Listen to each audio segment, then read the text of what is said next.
It's pouring out here! Oh, wait, the water levels aren't rising, are they? The sun feels almost as hot as those studio lights I'm in front of all the time. Good thing there can only be one sun.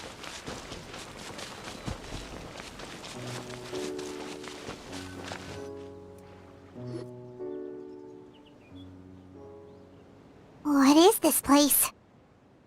Somewhere long forgotten by everyone. It used to be a grand building. Now it's nothing more than a pile of rubble.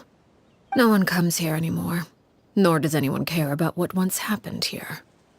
Although, this place does have something to do with the story I'm about to tell you. It was before I became a Harbinger, and before Linny and the others joined the House of the Hearth. Due to certain events, I first killed Clairvy and then her mother. And this is where it all happened. You were the one that killed Clairvy? Patience now. Allow me to explain Clairvy's side of the story first. I'll start from the beginning. Clairvy was 6 years old when she was brought by her mother, Crucibina, to live in the House of the Hearth. From the outside, it seemed like a fairy tale. A thriving family made up of kind adults and friendly children. Crucibina was the knave at that time, and the House of the Hearth was under her control. She was Clairvy's mother by blood, but she was also the mother to all the children in the house. Clairvy was happy here, for a time. But she quickly realized that being part of this family wasn't a fairy tale at all. It was a kind of purgatory. Purgatory? Exactly. The House of the Hearth takes in war orphans from all over Tevat.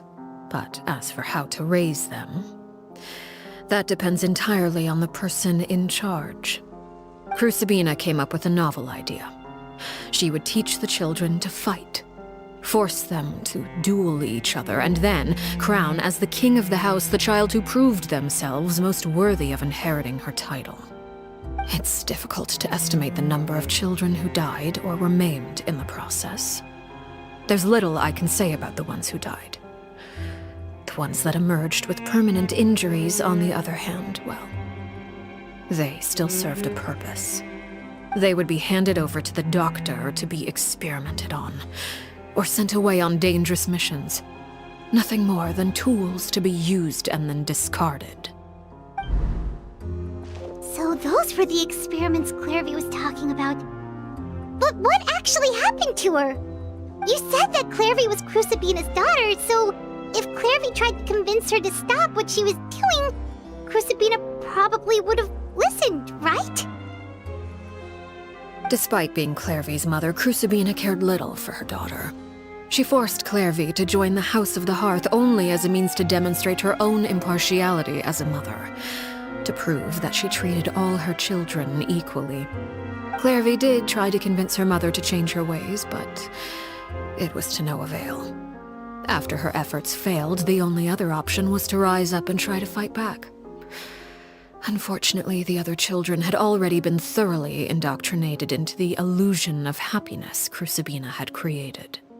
Of course, there was one exception. Someone Clairvy's age who knew the truth about the House of the Hearth. Her name was Peruere. Wait, the friend that Clairvy mentioned? Friend, huh? I suppose we can call her that for now.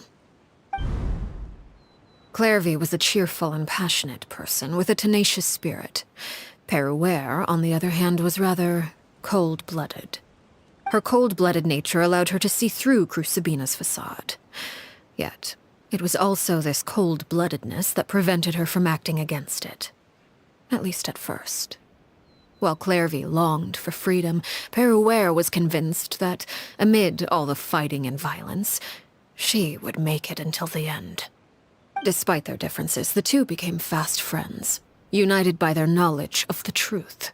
Clairvy told Peruere that she hoped to create a real family, where no one would be killed or sacrificed.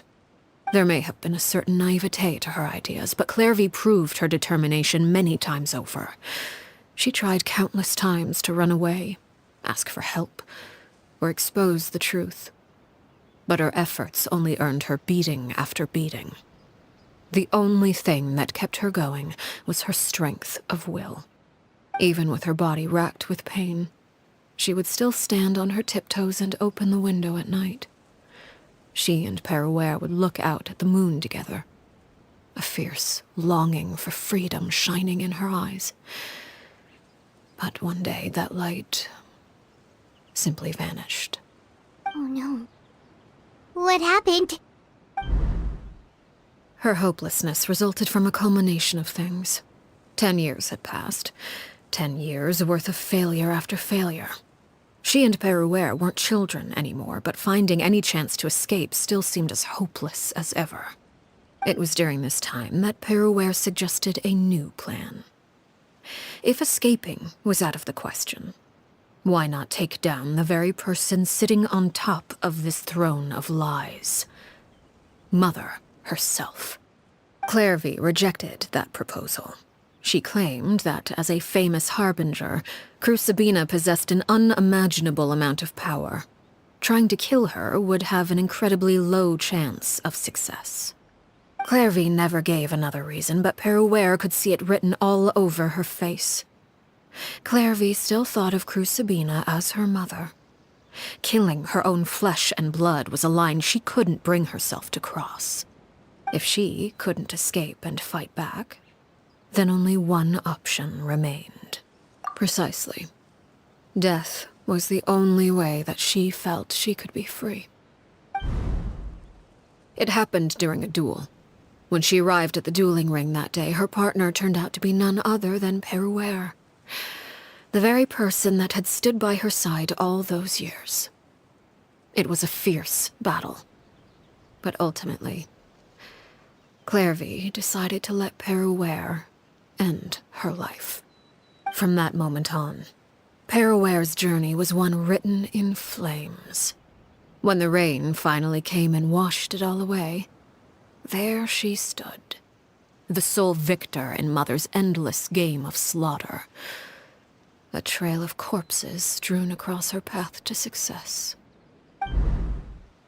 It was the very result she had predicted 10 years prior.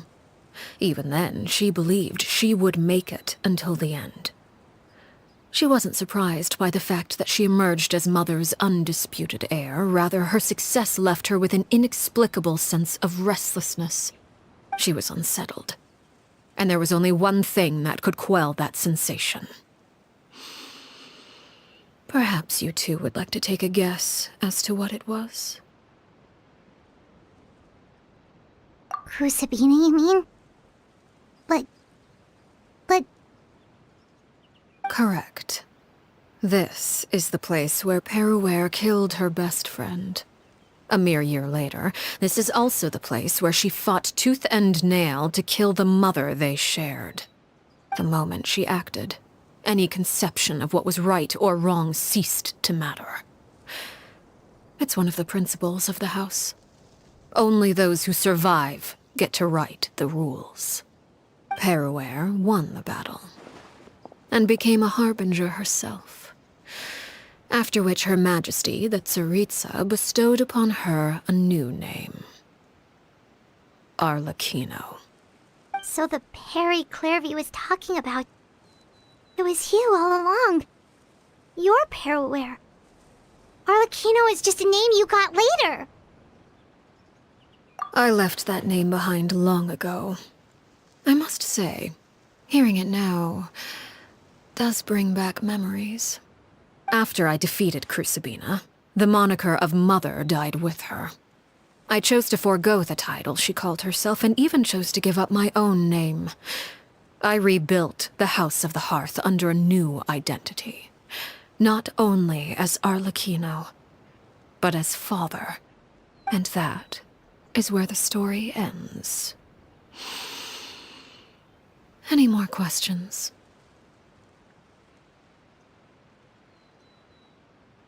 Yeah. Based on what you just told us, Clairvy wasn't a little kid when she was killed. So the Clairvy we met... Was she really a spirit at all? I suppose you could call her an illusion born of flame. Her existence is like ashes to a fire. Something left over in the wake of blaze and ruin. You see, a certain power runs through my veins. It's not unlike a curse. My flames leave behind shadows of anything they consume. Of course, the chances of those shadows morphing into a sentient entity are exceedingly slim. Clairvy is a very special case. Clairvy died when she was 16 years old, but what emerged from the flames was her 6-year-old self. Her appearance wasn't the only thing affected. Most of her memories were lost to the blaze as well.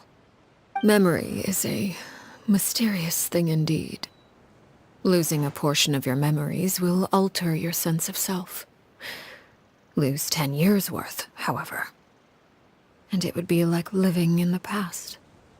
Like returning to a version of yourself that never grew up. No wonder Paimon got such a weird feeling when we were talking to her. Perhaps I should put it this way. Clairvy is someone trapped in time.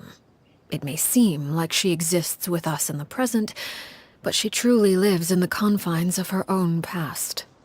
So if all of that is true, then you must have known about Clairvy for a long time. Indeed. She's a rather volatile and unstable entity. Sometimes she would look after the children. She's even saved some of their lives. But other times, she would hide from me and become obsessed with revealing the truth about the house to anyone who will listen.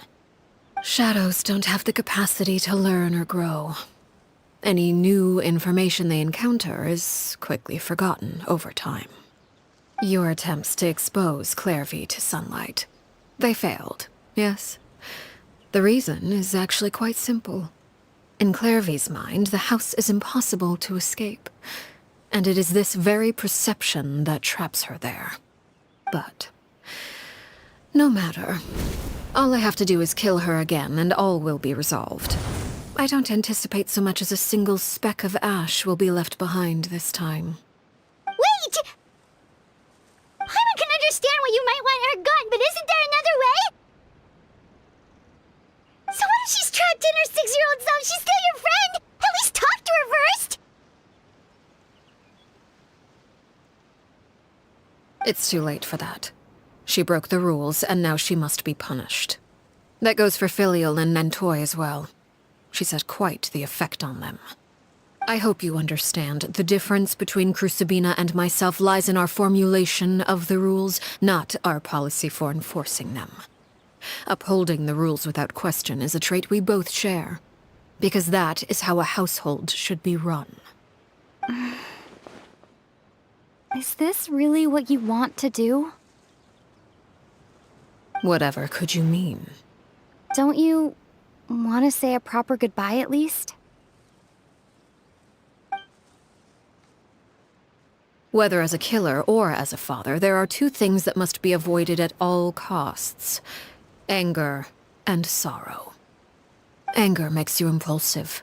Sorrow causes you to waver. Well, it appears it's about time to proceed. Before we arrived, I told some of my well-behaved children to bring our troublemakers here by nightfall. I do believe I've kept my end of the deal. I give your friends quite a bit more time. As for what happens now, we'll just have to wait and see.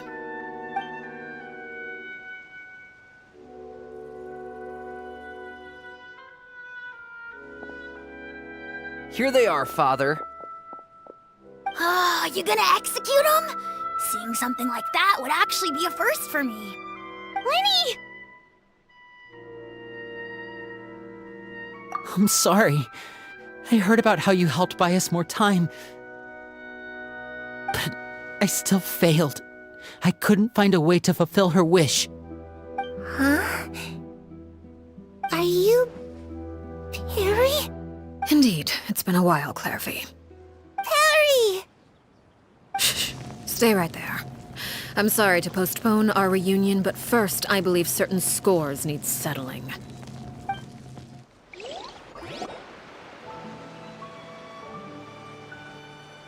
Father, let me explain. Out of my way. Father!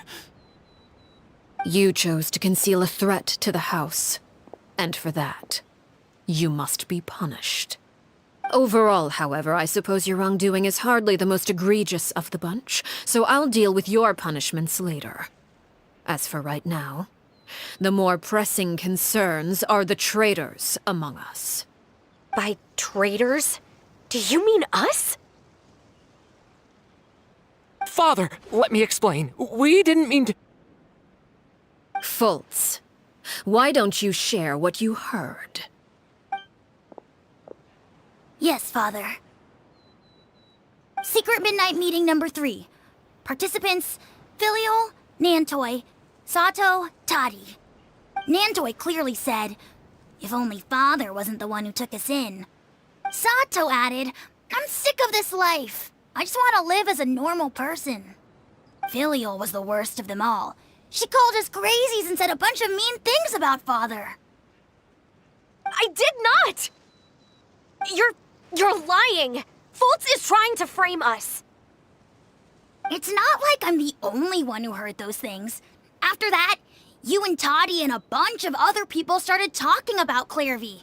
You were using all those things Clairvy brought up as an excuse to question Father. We're birds locked in a cage. The only way out is to destroy it. That's what you said, wasn't it? You little... You just want me gone, don't you? What did I ever do to you, huh? And you, Sheplo, have you forgotten who stood by your sickbed, watched over you, and changed your dressings? Come on, let's hear it then.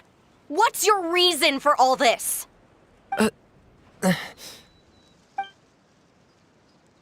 You're wrong, Filial. We don't want you to die. You're our family. Liar. You wouldn't be doing this if that were the case. So why? Why have you backed us into a corner? We all live in the House of the Hearth. You know the type of work we do, Filial.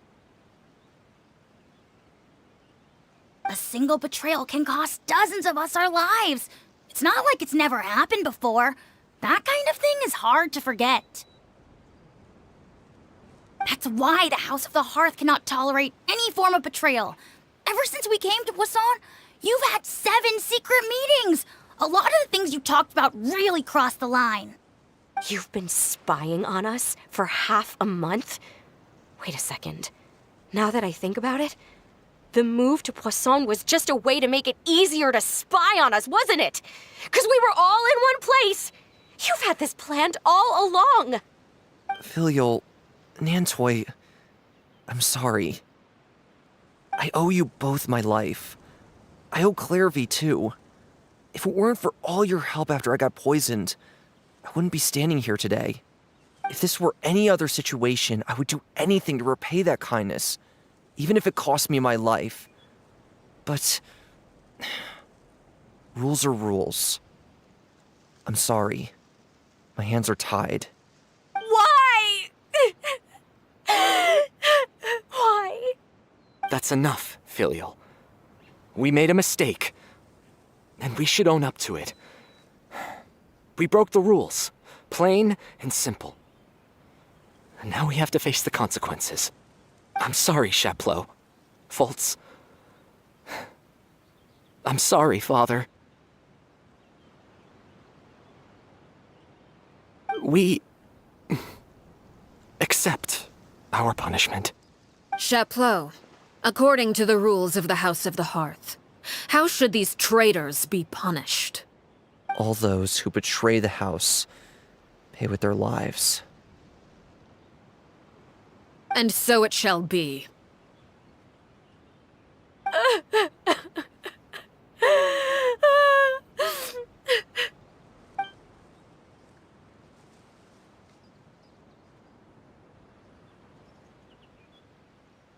Father, please wait! Something you want to say, Linny? Please reconsider, Father. What Filial and the others did, does it really count as betrayal? We all come from broken families. From the very first day we joined the House of the Hearth, we wanted nothing more than to make it a real home. But the truth is, none of us know what a real home should look like. I'm not saying I have all the answers. All I know is this. Killing Filial and the others may uphold the rules, but doing so will only bring us further away from being a real family than we've ever been. So please, Father, please reconsider. I agree with Linny.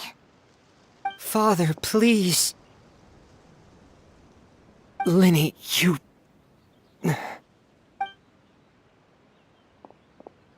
I also agree with Linny.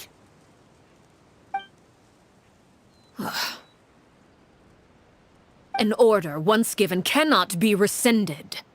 However, given the extent of your determination, I suppose we shall have to go about this a different way.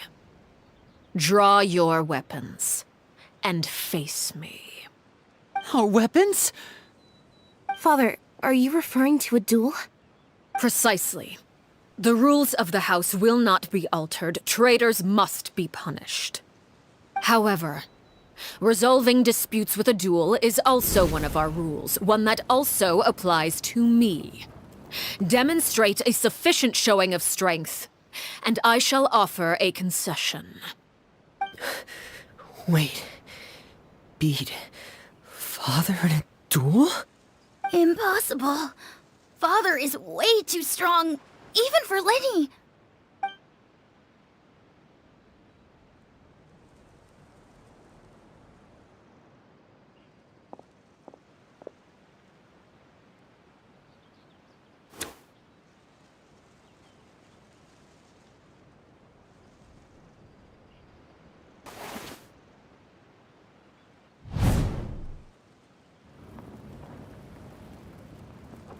Did you hear that, Traveler? Lenny and the others have to duel the knave. What should we do? Can they really win something like that? If they lose, those people from the house are really gonna be executed. Hey, are you listening?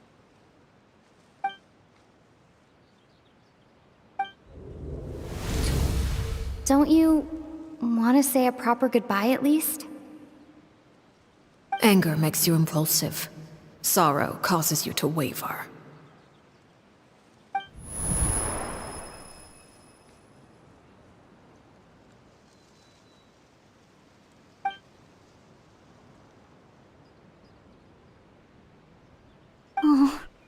Looking at that expression on her face, she seems really serious about this.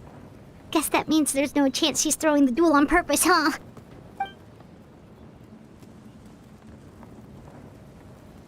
When guests are around, families are often on their best behavior. And any disputes are less likely to escalate. When the time comes, make the choice that you deem most appropriate in the situation, and lend your help to the House of the Hearth. What's wrong, Traveler? Hey, where are you going? Traveler?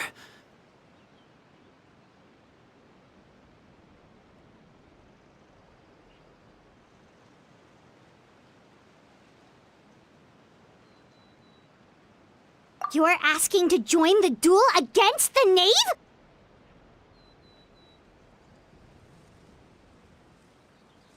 I'll allow it. We do have a ready-made dueling ring at our disposal, after all. All I would advise is this.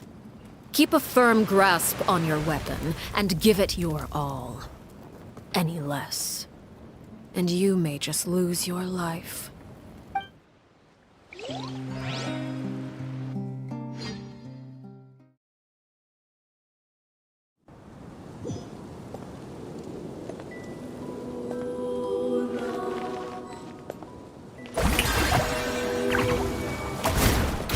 Closer now. Time to shine! Now's our chance!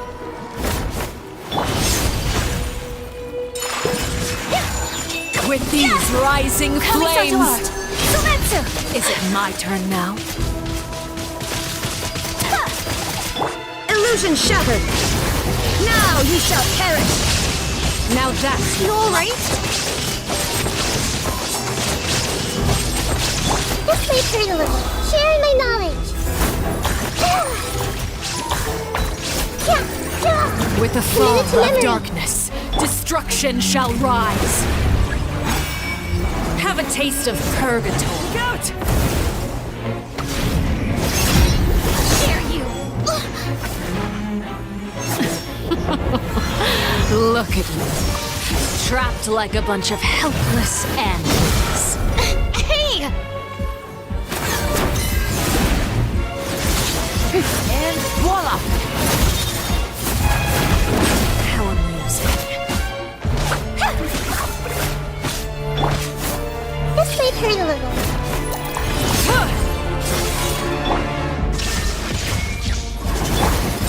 My apologies! Hang in there! Is it my turn now? Take flight!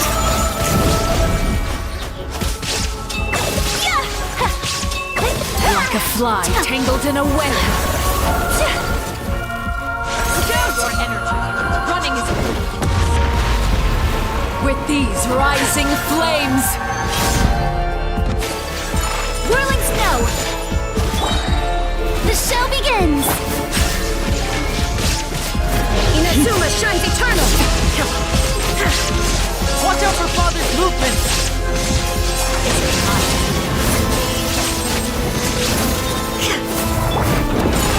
Who's the opponent? Sunquest Swirl!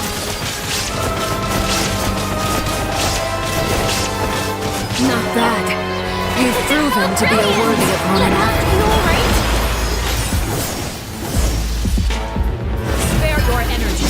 Running is of little use. Make yourselves at home. I see everything.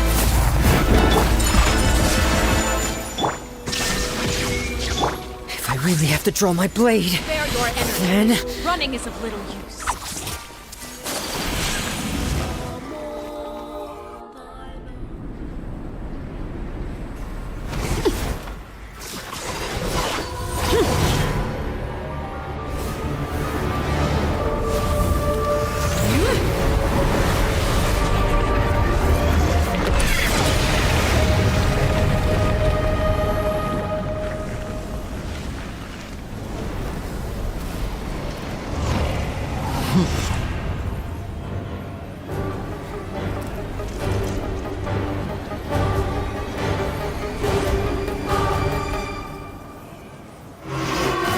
Kindness has been sealed away. My apologies! My blade is all that remains.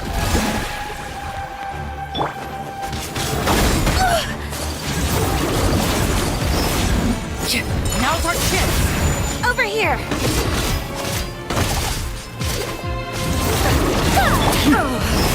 Shine down! Torn to oblivion!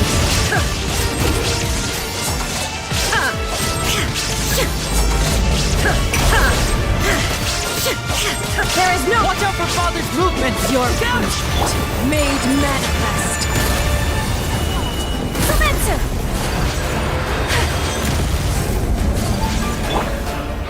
The show begins!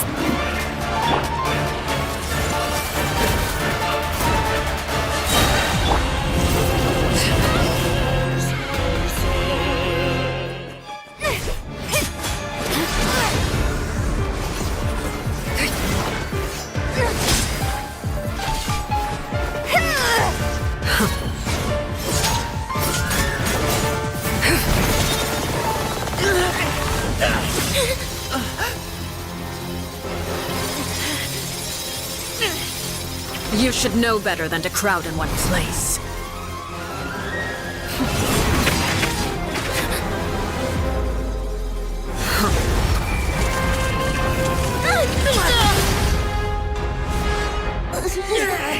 Oh, I know.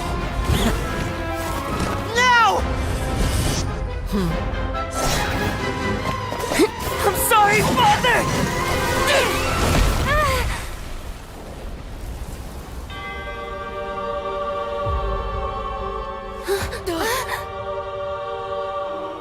Sorry for what? This pitiful excuse for an attack.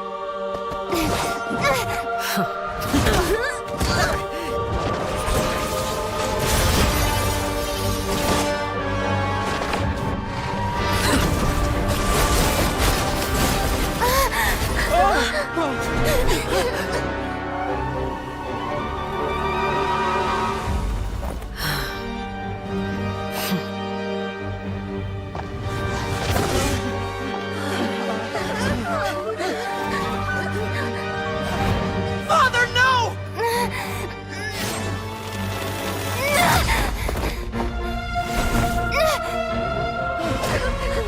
Made it out, did you? You're stronger than I expected.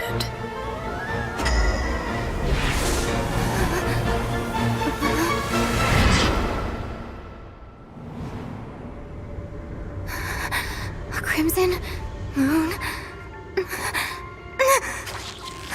I can't move.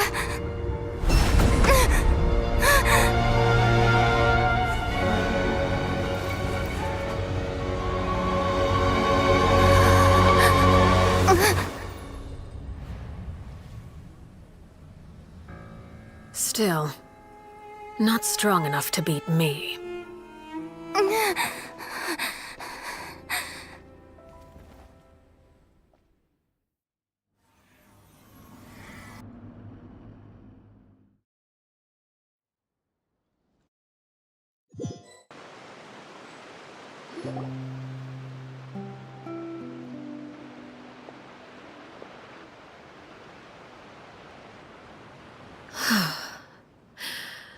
I believe we can end things here.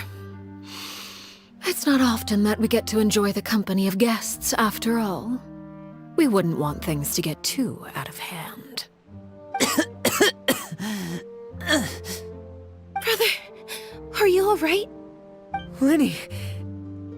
Given that I am the victor of this duel, as agreed, the punishment stands. No! I never thought things would end like this. However, everyone involved in the duel demonstrated a remarkable level of strength and determination. In light of this, I'm prepared to change the method of execution. Elwar, the bottled flames I gave you for safekeeping. Do you still have them? Yes? I wasn't sure what they were for, but I've kept them super safe. I didn't lose a single one. Wonderful. Then, in just a moment, I'll have you administer them. Bottled flames? Indeed. They're the product of a secret experiment. Under certain special circumstances, flames can be extracted from my person and preserved. Once ingested, searing pain will spread across every inch of your body. No harm will come to you physically, but your memories will be burned away. If you can withstand the pain. When you awake, you'll have forgotten everything you know about the House of the Hearth, and will be expelled from the organization. In other words, administering this concoction will kill the version of you that grew up in the house, and give you a new identity.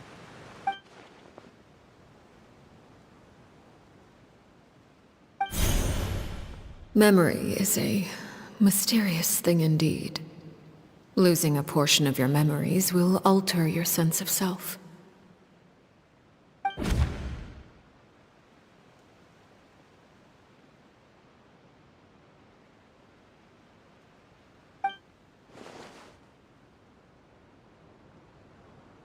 So, you're just letting us go, Father? You misunderstand.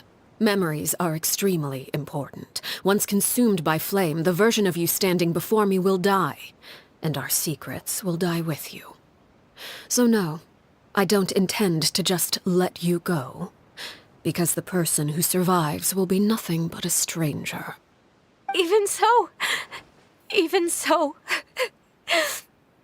I won't have to live in fear anymore. I'm sorry, Father. I'm sorry I let you down, but I I really... Don't cry, Filial. You haven't left the house yet, so there are still rules to be followed, yes? Remember what I taught you. Anger makes you impulsive, sorrow causes you to waver. Don't let yourself be controlled by your emotions. Of course. I'll remember. Dry your tears, and go pursue the life you really want. Yes, Father. Chaplot, Foltz, Elwar. Take them back to Poisson. And bring Lenny and the others as well. I prepared 3 extra vials of bottled flames. As for whether to take them, the choice is yours. Goodbye, children. The next time we meet, I will no longer be your father. Thank you for all you've done for the house. I hope you have bright futures ahead of you.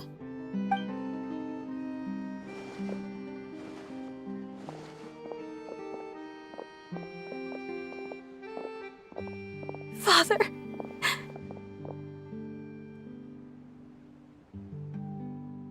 Let's go.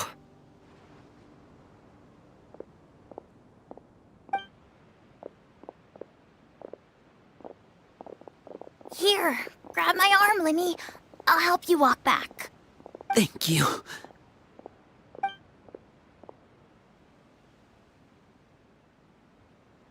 Clairvy.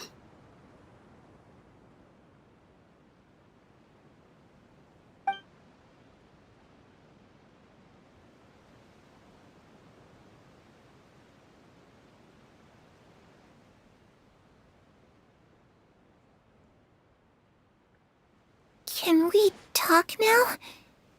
I've been waiting for a super long time. You really are Perry, aren't you? I haven't seen you in so long. How come you're all grown up? Wait, did I somehow travel to the future on accident? Or am I dreaming? What a long dream. Neither. You died, Clairvy. That's what happened. You could have at least sugarcoated it a little. Look, she's that speechless. Oh. Okay then. Huh? That's it? You accepted it just like that? Yep. If that's what Perry says happened, then I believe her. Perry wouldn't lie to me. Plus, I don't really need to know why I'm like this. I'm more curious about what happens in the future. If you're a harbinger now, Perry, that means Mother is gone, isn't she? Can you tell me about it? I want to know what happened to her. And to me. You never stopped trying to defy fate. At first, no one believed you. You could only vent your frustrations to the moon. In fact, you often sought comfort in the night sky. You wanted to see the aurora, so one night we promised each other we would go to Snezhnaya to see it together. Later on, you tried to run away, but you were brought back each time. Mother spared your life, but it wasn't out of kindness. Instead, she decided to make an example of you by slowly torturing you over time. That way, the other children would know what happens to traitors. Still, you never gave up. Mother hoped that through ruthless duel after ruthless duel, she would be able to crown an ultimate victor among the children she raised. But you called on everyone to unite, to fight to a draw in order to reduce casualties. Your efforts may have only delayed the inevitable, but still. You gave them hope. You tried everything you could think of, but every attempt ended in failure. Still, you never turned your sword on Crucibina, and you never turned it on me. On that gloomy day, you told me, "For the last 16 years of my life, I've done everything I can to fight for freedom. But now, I realize that the only freedom I truly possess is the freedom to choose to die." I never imagined I would say something like that. I must have been feeling really worn down. But somehow, I still think I understand. According to Mother's plan, only one of us was going to make it until the end. And I always hoped that person would be you. If I could do it all over again, I still don't think I would make a different choice. Even when I first met you, I knew you'd be able to do what I couldn't. Is that so? Even now, I'm not sure I truly understand what kind of freedom you were trying to pursue. But as the head of the House of the Hearth and as the children's father, I've tried to give them the most basic of freedoms. The freedom to choose their own fate. It's something I discussed with the Eudex of Fontaine. The children who want to leave the house will have their memories wiped clean of all secrets pertaining to the organization. In return, they will be allowed to live a normal life in Fontaine without being prosecuted for their past. Of course, I won't simply hand freedom to them on a silver platter. They have to fight for it and prove themselves worthy of it. Only freedom that is earned has true value. That's more than enough. That's exactly the kind of life I was fighting for. You know, Perry, I think you're a pretty amazing king, and a really great father, too. I'm really happy that you're the one who took over the house. I guess I do have one regret, though. I still haven't seen the outside world. Well, it just so happens that our dear guests over here have been to many nations and traveled to countless places. Perhaps they would be willing to tell you what the outside world is like. Really? Of course! We've traveled all over the place. We've got so many stories, we could probably talk your ears off for 3 days straight!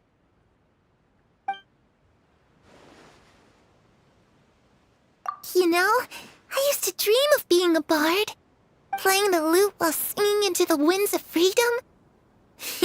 Even if there was no one there to listen, I would have continued to sing no matter what. Ah, that's where Mora comes from. I never knew that before. If I had some Mora, I would buy 3 new dresses. One for me, one for Perry, and one for Mother. It's just too bad Perry doesn't like wearing dresses. And Mother, well, she probably wouldn't accept something like that either. I guess I'd just have to keep them all for me then. I could wear a different one every day.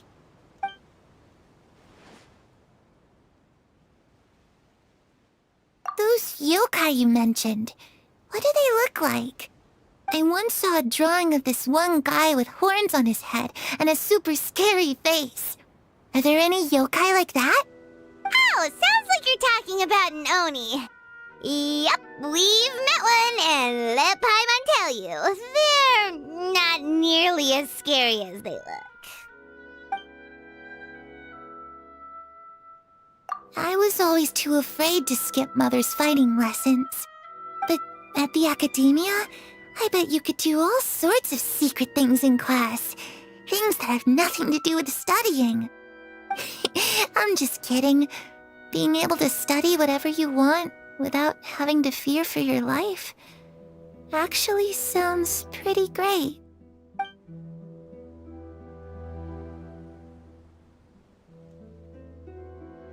The situation was super dangerous. Lenny and Lynette were accused of committing a crime, and they were going to have to stand trial at the Opera Epicles.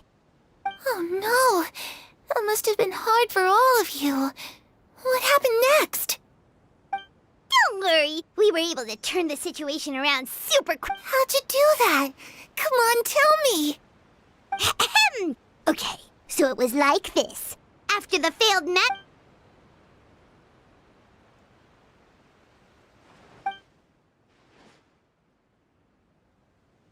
Shadows don't have the capacity to learn or grow. Any new information they encounter...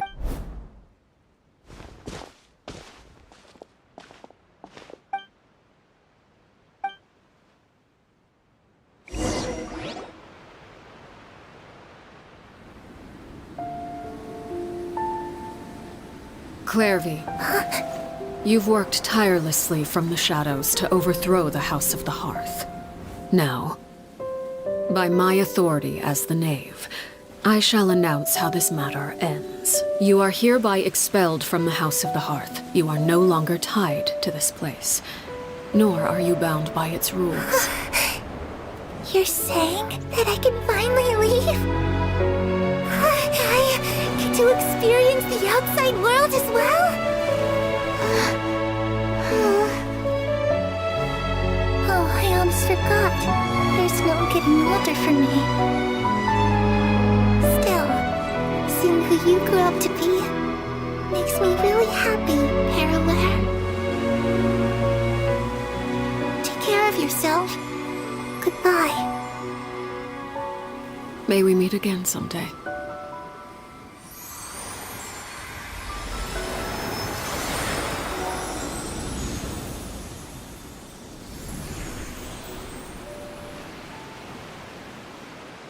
Clairvy. She left so soon. Paimon didn't even get to finish her story. I also have certain sentiments left unsaid. I wanted to tell her that the aurora I saw in Snezhnaya was just as beautiful as the ones in the pictures. But a shadow's memories reset at dawn. Had we delayed any longer, we wouldn't have had the time to say goodbye. Whatever regrets may linger, let them be lost to the coming of a new day. Father? It's Linny! Hey, Linny!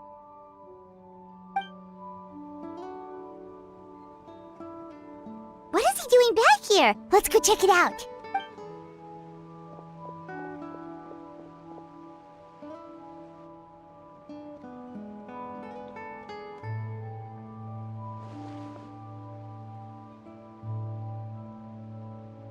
Father, the bottled flames have been administered.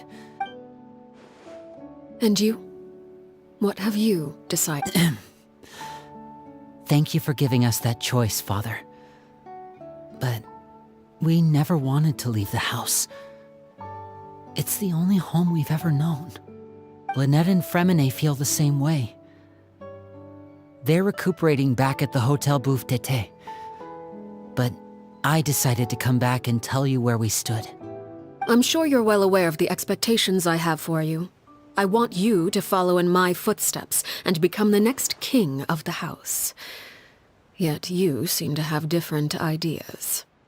I must admit, I'm rather surprised by your decision to stay. There's nothing wrong with choosing to live a quiet life.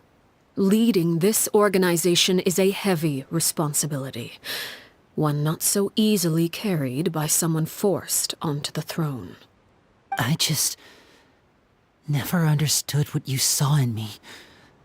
What made you believe I was deserving of that throne?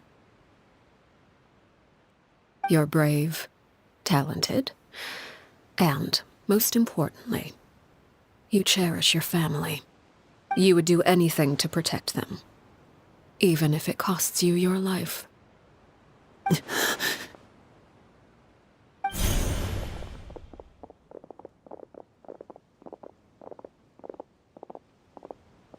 Speaking up back there was so brave of you, Linny. It's all thanks to you that we were able to convince Father to back down. You're a hero, Linny. Hero. Father is the real hero. Had Father gone all out during the duel, there's no way I would have walked away with my life. She must have had it all planned from the beginning, from the very moment she suggested a duel. I'm not deserving of that title. I'm not strong enough or smart enough. You're wrong. In my opinion, all you need to be deserving of the throne is conviction and the necessary strength to act on it. We may have different ideas of what it means to be a family, but you can hardly be said to lack conviction. What you truly lack is strength. For someone of your talent, though, that's something that will come with time. Even without that strength, you still chose to face me in a duel, even though the odds were stacked against you. That capacity to honor your convictions is what I truly see in you. Father. No one knows what the future holds, what tragedy or triumph may be in store. Being at the head of this organization requires the strength of will to face whatever comes. Caution will only hold you back. If reaching a certain standard were required to go after what you want, I would never have succeeded in killing my Strength may decide the ultimate victor, but those who let a lack of strength dictate their decisions or undermine their convictions will never be worthy of the throne. I understand, Father. Thank you. Children must grow up to surpass their parents. Only then can a family continue to flourish. The road ahead is not an easy one, so I'll ask you one last time. Are you certain you want to stay? You've done so much for me, Father, and that kindness must be repaid. Plus, with Project Stuja at hand, there are many dangers ahead, and I, for one, don't intend to back down. Protecting my family at all costs. That's my conviction. Then you're welcome to stay. As for Project Stuja, you need not be too concerned. If those cowardly businessmen and heartless dignitaries try to take us down, I'm prepared to teach them a lesson. Having members who longed for the light was our organization's last weakness. With those members no longer among our ranks, the House of the Hearth is like a spider hiding in the shadows. We need only wait for our prey to come to us. At present, our imperative is to use their plan to our advantage. In doing so, a crimson moon shall rise amid the frigid blizzards of winter. No demonstration of loyalty shall go unrewarded, and no sacrifice shall be in vain. As for the two of you, whether we meet again as friend or foe, I'll remember the camaraderie we shared in this moment. No matter how arduous the journey ahead, I hope we both reach our desired destination.